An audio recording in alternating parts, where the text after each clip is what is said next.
right, welcome to the Comics Multiverse. And today we're going to be talking Revolution by Fire.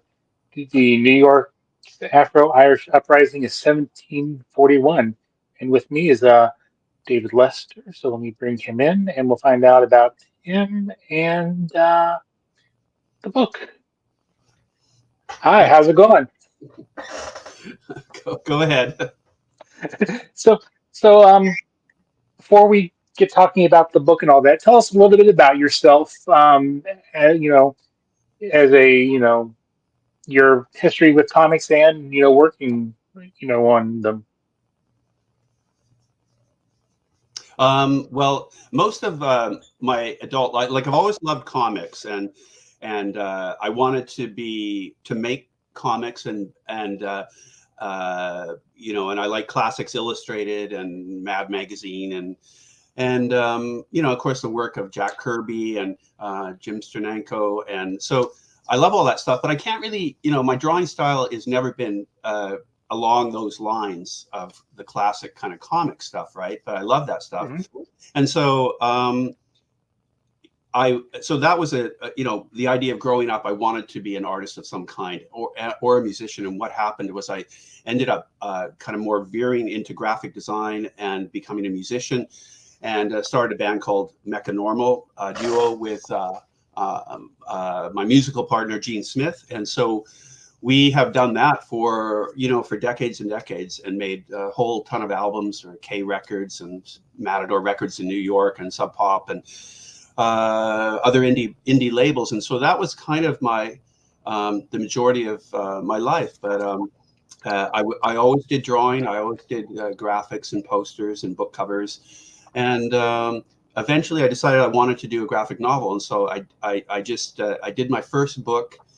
It was probably 2011, and it was called The Listener, and it told the true story of the last democratic election to take place in the Weimar Republic before Hitler assumed power. And so it was meant to be a cautionary tale, which I feel is very relevant to the world we live in today, which Hitler ascended via electoral politics and Hmm. manipulated the system. So he was appointed chancellor, and people thought, oh, well, we can control him, and that whole sort of thing. And there was a pivotal election, a small one, that he was on his last legs. Like if he didn't win this little election, he would probably lose his cachet as a politician and a political leader. So he threw everything into this one little election, and that's what my book is about. And he managed to win it, and that propelled him to become chancellor. And so it's a lot more complicated than that, but that was the creeping rise of fascism was certainly the focus of that book.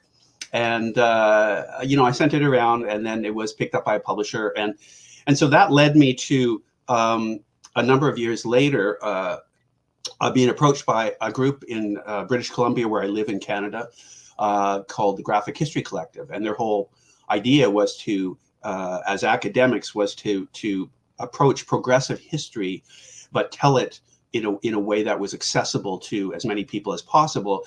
And they loved comics and graphic novels, and so they thought that was the form for doing this kind of activism. And so I hooked up with them and did some projects with them, and then eventually they had a whole book project called about the Winnipeg General Strike in Canada, which is one of the longest general strikes in history. And so they asked me to illustrate it, and but the timeline was like 6 weeks. So I had to do an entire book in 6 weeks. So it was unbelievable. I worked day and night on it, and there was a heat wave here and wildfires, and it was a nightmare. But I did it, and so that book came out, and it was very successful, and won an award and all that kind of stuff. But and then I did some more projects with them. And then I was approached by one of the people who was involved in that, Paul Buell from Pittsburgh. No, he was in I think Minneapolis. I think he's based there. But he's a longtime comics person, and he approached me that he had a couple of book ideas about the life of Benjamin Lay. Was one of them, who was an activist against slavery. and at first I turned it down. I said I don't know who this person is. I never heard of them. I don't think I want to do it. And then he kept coming back to me, and I kept turning him down. And then eventually they sent me the book by Marcus Rediker, and I read it, and I thought it was fabulous. And I thought, yeah, I want to do this project. And so that kind of started these series of books, which I'm currently working on the fourth book with Marcus Rediker and Paul Buell. And so we did the one on Benjamin Lay, and he was a dwarf with a humpback, and so he faced great adversity to his, and he's a Quaker, to his attempt to get Quakers to stop buying and selling slaves and owning them. And so he fought for decades and decades, and that was that story. It's very compelling. And he was ostracized and you know, from his community, but he would not give up on the idea that slavery is wrong. And so, and remember, that was a time period when slavery was accepted. That was a norm. That wasn't something you question. And Quakerism is such that you don't really speak out. You be a kind of a quiet person and contemplative. And he was like, he didn't have any of that. He just started yelling and causing a problem and scenes in congregations. And so that was a great project to work on. So that one came out, and then we also did one about pirates and the life of sailors, and how it's a horrible life where you're maimed, you're treated badly, you're starved, or you eat food that's full of weevils, and basically all classes were involved as sailors. And so, you know, people became pirates. They overthrew their captain and took over the ships and established a kind of democracy on board. And so where everybody had a vote, and remember, these are people who did not have a vote in public life. Now they had a vote within this context of being pirates. And so we did that book, and then now we come to Revolution by Fire. So that's kind of my trajectory from, you know, early days of loving comics, and also growing up in a situation where my older brother was a 70s, you know, 60s, 70s radical. And my grandfather was a member of the Revolutionary Industrial Workers of the World Union. And my father was a member of the a militant postal union in Canada. So he was a postal worker all his life. So my background is a working class background. And so that's, you know, my sensibilities and the milieu that I grew up in. And that led me to want to use graphic novels as a form for telling tales of progressive history, and because history fascinates me. So that's all, you know, that's the trajectory. So Okay, so what tell us a little bit about Revolution by Fire and kind of the events that you guys, you know, cover, you know, in the graphic novel. well, Revolution by Fire tells the true story of the 1741 uprising in New York City of enslaved African Americans, indentured Hispanic sailors, and Irish soldiers opposed to the colonial government at the time and opposed to slavery. And so the interesting thing about the book, as well as that bit of pretty much unknown history, is that it was these diverse groups all worked together with a common goal.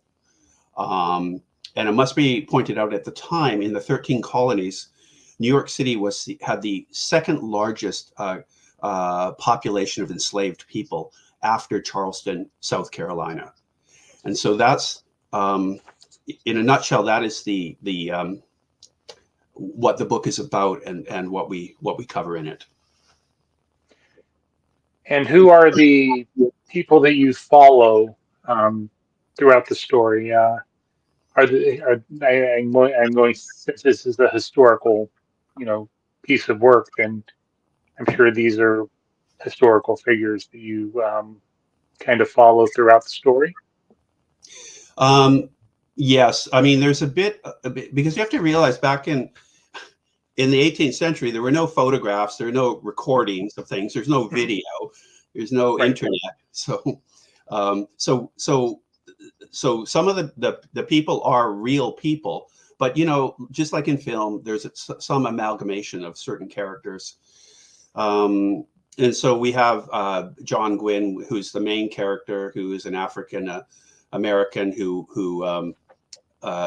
actually was in the previous book about pirates, because he was a sailor and turned pirate, and then he was enslaved, and so he's the glue that holds the whole thing together.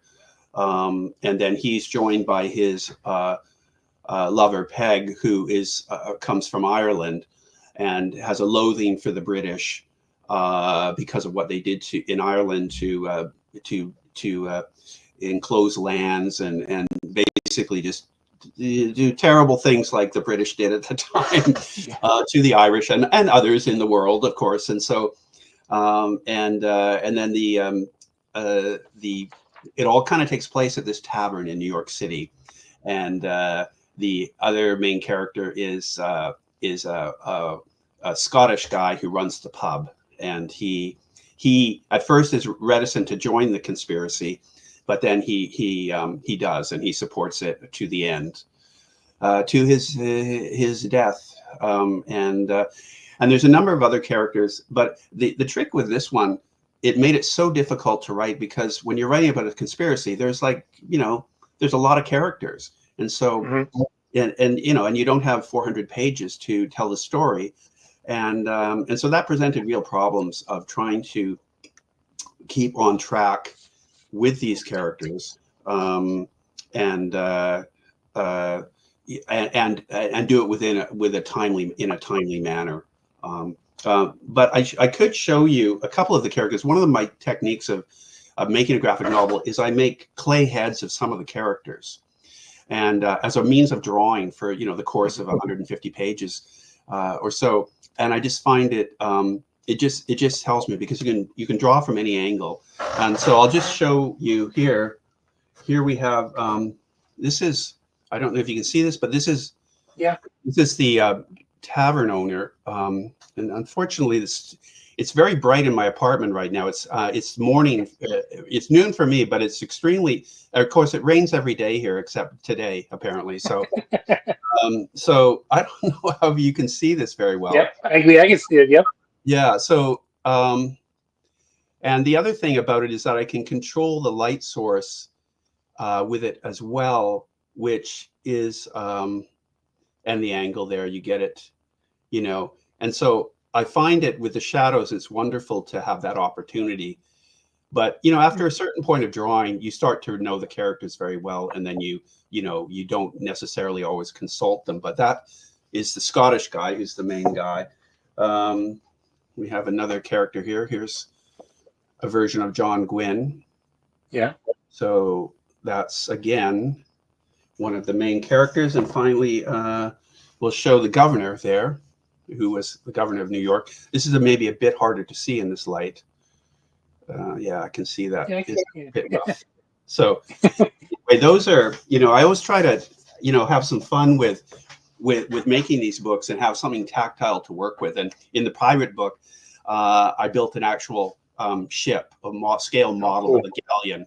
And that took about six months, and I did it with my partner. And so she had great fun with it, but it was one of those intense, it was like an actual scale model, really detailed. And it was really fun to do, but it was like, wow, okay, that was brutal, but good. And so, and just one other thing about creating graphic novels, for me, the other thing I do is with my partner, I try to read aloud the script as it's going. So to see how the dialogue flows and stuff like that. So we kind of act it out. We take different parts, and so that's another part of my process of making graphic novels. But and sorry, we're digressing away from the book, but that's fine. No, because I'd like to know process also, and that interests me. So yeah. Well, I'm always fascinated by when I hear other cartoonists or graphic novelists talk about their work, of how they go about it. I know some people take photographs of themselves or whatever, and use that as a reference. So, to me, I am fascinated. And also, I have noticed you know, because I also like to show people the tools I use in making, you know, the graphic novel, because a lot of people do think everything is done on a computer now. And I draw everything by hand except for the word balloons and the text and Hmm. stuff. But I know a lot of people. To a lot of people, it's a bit of a mystery. How does it actually work? How do you make basically a comic book? And so I find people are usually intrigued when I show them. You know, it starts with a pencil sketch, and then you ink the sketch, and then you erase the pencil lines, and then you know, for me, I add watercolor and um, and then you scan it and do all that sort of thing, right? And so you know, and I know other people do it differently, and other people have different skills, and but I'm always, you know, personally fascinated myself of how the act of creating takes place. Hmm.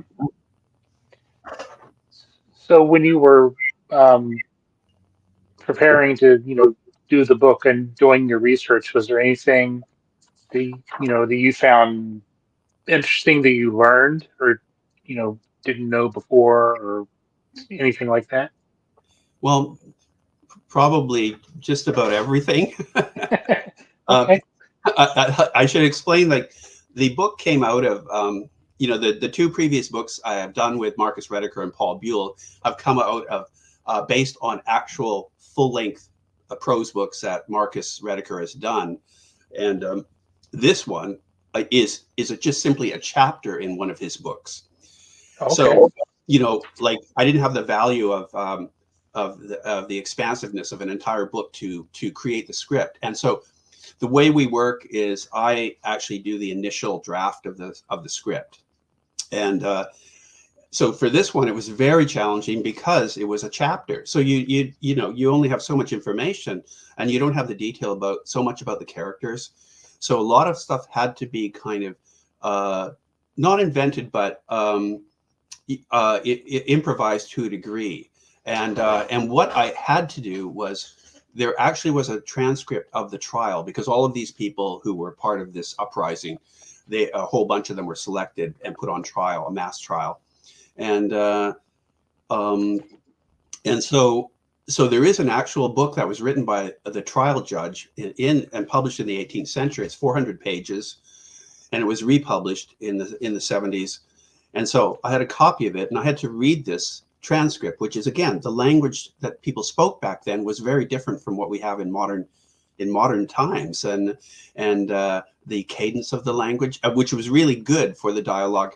But I had to work my way through this transcript, and so some of the witnesses, you know, they were confessing because they'd been tortured and stuff like that. So you had to work through what, you know, the various characters, and actually sort of draw a list out of, okay, this character said this, you know, this one said this, and so then you build a character, you build the structure of the character, and that was extremely time consuming. It took months and months of work, and once I had a draft, I went back and forth with Marcus for again, more months went by until we felt like we had a final version. And so that's how laborious it was. But there's always the thing that has happened with each of these books, because they're at slightly different time periods, is that I have to do a ton of research on how did people look, you know, what kind of hats did they wear, what kind of pipes did they smoke, what kind of food did they eat, what you know, jackets, what shoes, what pants, and from a strata from the lower classes to the elite, wealthy politicians and clergy and merchants and the slave owners, and so when you do that, that's a massive amount to compile before you even start to draw. I need to have all that information in front of me, and again, there are no photographs. There's only etchings. There's just, you know, rough drawings or paintings of the ruling class, and you know, you have to really rely on a certain amount of imagination, but a certain amount of written text of describing what people look like, what they ate, those Hmm. sorts of things. And so so that, when we talk about research, that's was uncovering you know, a time period. You know, it's like uncovering opening up a time capsule or something to to find your way forward into drawing this story, and you have to be very prepared. So that's why a lot of time is put into preparation before I even begin. And the script is written like a film script, where it's broken down into scenes, and each scene has dialogue that's already written out to the characters, and each scene has a description visually of what is happening. So that is what guides me in creating this book, and in the process of doing these historical books. It's worked the same way each time. But yeah, so it's an intensive process, as you can imagine. Well, I did find the glossary of speech to be very useful, and I always love a good map. So Mhm. Well, yeah.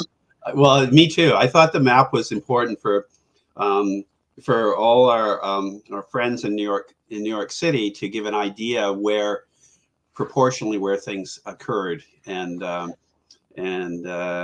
you know, so that I felt like maps are a key thing, especially when we're yeah. talking about history. They really give you some sense of where is that church, where is that the fort that Hmm. was burned, where were the executions, where did they take place, because the land still exists there.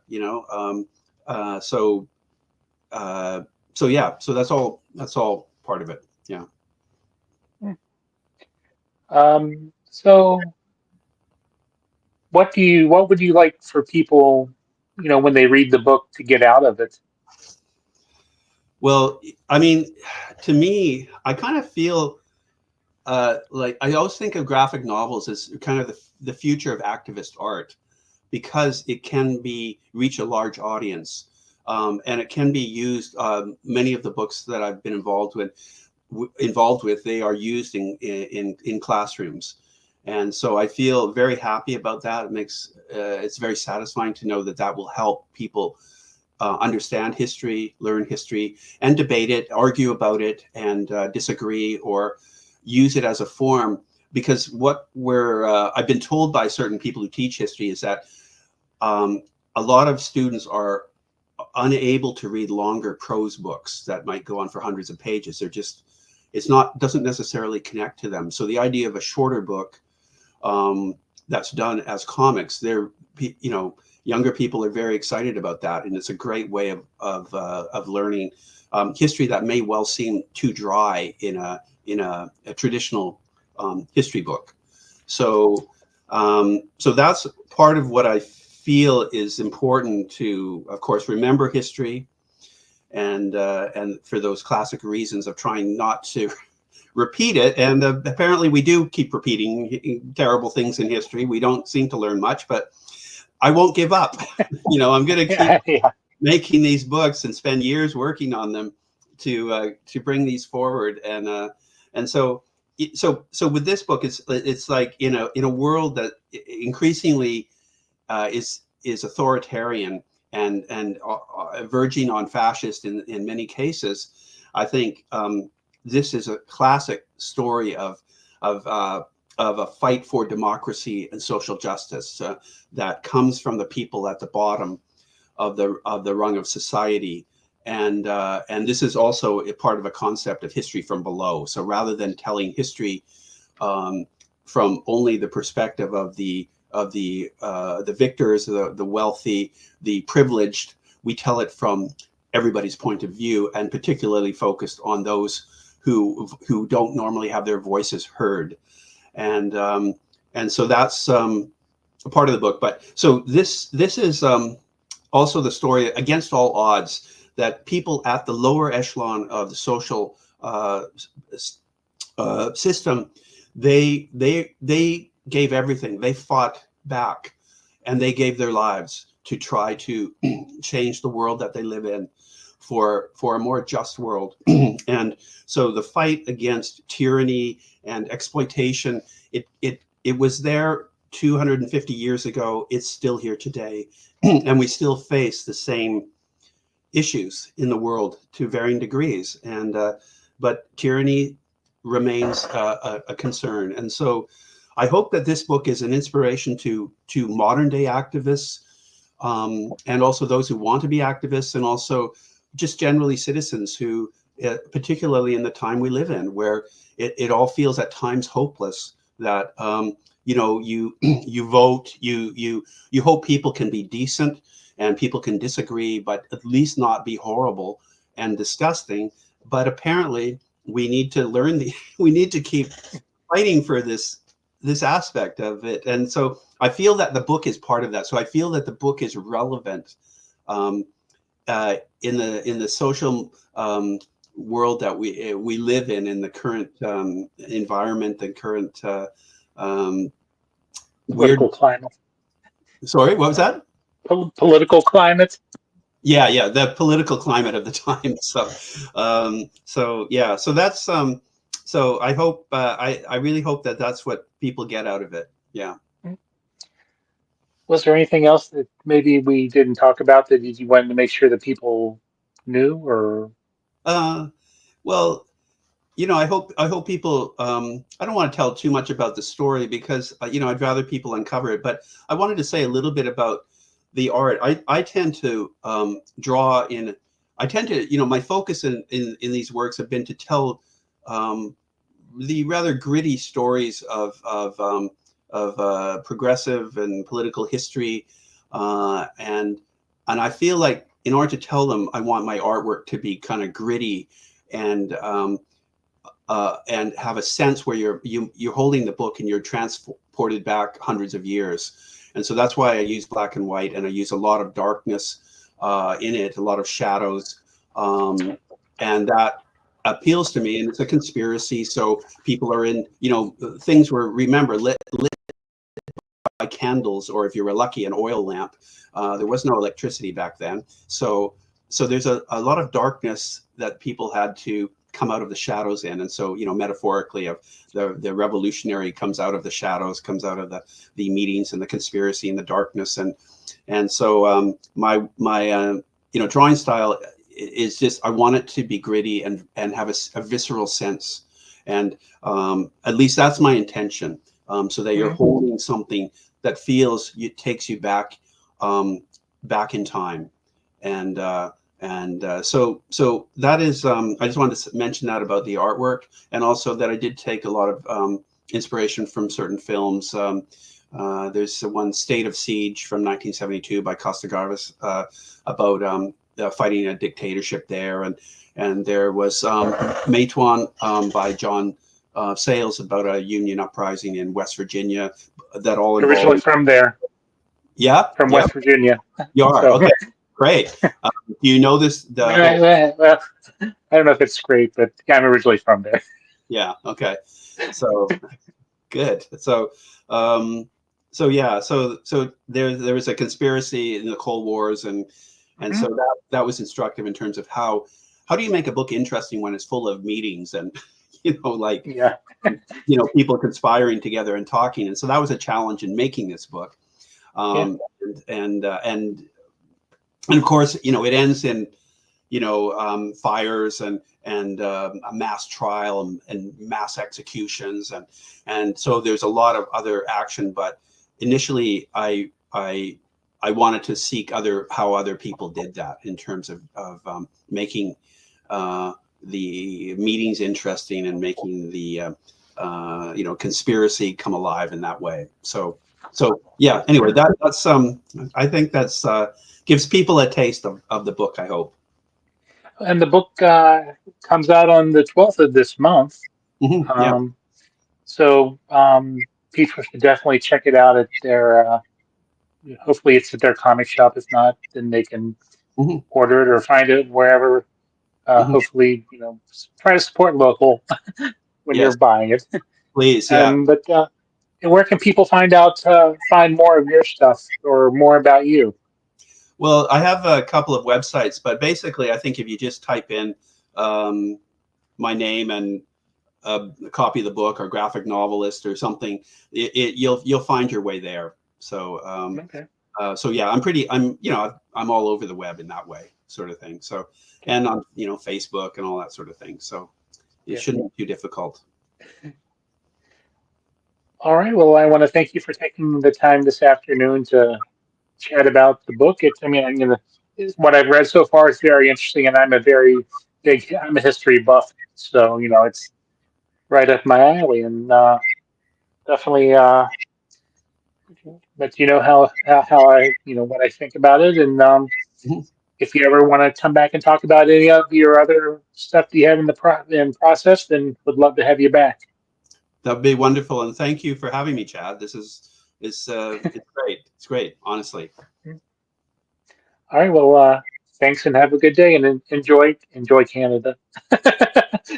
Yeah, well, I will. Okay, you take care down there, all you people. Okay. Ugh, yep.